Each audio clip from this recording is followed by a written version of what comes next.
For what is your life? It is even a vapor that appeareth for a little time and then vanisheth away. Di ba mga higala, pag naging tuig 31 Disyembre, wala kaibawon sa imong umaabot ng mga panghitabo karong tuiga. Labi na po karon sunod umaabot tuig mga higala. Walay kasiguraduhan mga higala. O kung sa'y may nabuhog pa, gawas ang pagbalik sa Diyos mga higala.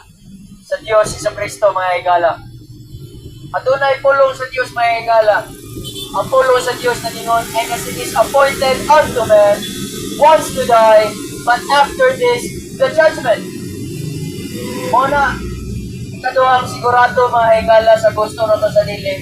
Muabot ang higayon, muatubang manggayon kita sa Diyos. Prepare to meet thy God. Ang gisultian na ng mga higala, mga Hebrewanon mga higala, mga Israel mga higala. Pero ma-applikar po na to karong panahon na mga higala. Kaya usa ka adlaw, muhatag kita kausayan diha sa Dios mga higala. Mana diri sa kalibutan makanta mo kita maniguro mo kita, di ba?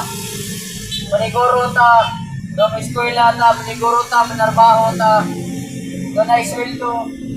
Kanya maniguro ta, ganay pagkaon, ibabaw sa atong lamisa. Di ba? Ilang pinakarang tuiga. Maniguro ta, ganagin tayo pagkaon. Yung masugat sa 2026 mga higala. Apan sultihan ko tamo mga higala, ang mga panahon pabalik-balik lamang. And there's no new thing under the sun mga higala. Muabot ang buwan sa Enero, Pebrero, Buwan na sa Disyembre. Pero ang punto na ko mga higala, wala kayo tayo kasigurduhan. Unsa ang siguro kayo mahitabo kung buhit pamakata. Ikasunod to o dili na mga higala. Kaya tulong sa Diyos na ningon, for the wages of sin is death. Diba? Diri sa kalibutan mga higala, natay kaila nga tarong, natay kaila mga higala nga atong tanaw tarong Diyos. Pero apan ka ng tawhana, magpun higala, kay balo siya mismo nga siya mismo dili siya perfecto. For there is not a just man upon earth that doeth good and sinneth not. Ecclesiastes chapter 7 verse 20. For all have sinned and come short of the glory of God, mga higala. Right. There is none righteous, there is none that seeketh, there is none that understandeth after God. Munang pangitabo karong panahon na mga higala. Muna niari gayad kami, wala kami mag-promote, wala kami moari para pagsangyaw sa ngalan sa mga pastor, para pagsangyaw sa ngalan sa mga kasimbahanan, kundi niari ragayon kami usa ka motibo, usa ka ngalan, na mao si Kristo mga higala. Jesus says mga higala. So mato ang bad news mga higala. For the wages of sin is death, the good news is, but the gift of God is eternal life.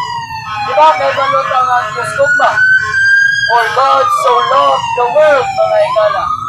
But God commended, ipakita na, mahitabo na, gibuhat na, 2,000 katuig nilabay, dito sa krus sa Kalbaryo, si Jesu Cristo na matay, nilubog, pagkay katulong adlaw na banaw, sumala pa sa iyang pulong mga higala, according to the scriptures. Believe on that mga higala, believe on the name of the Lord Jesus Christ mga higala, and thou shalt be saved mga higala. Wala na ilay pamahagi pa, kundi siya lamang. Diba? Sa isulti na ko kanina, ang Diyos nahigugma sa kalibutan, nahigugma kaniadto mga higala. Apan karong takna na pumod siya sa mga kalapasan, sa mga kasalanan o kasaypanan sa tao.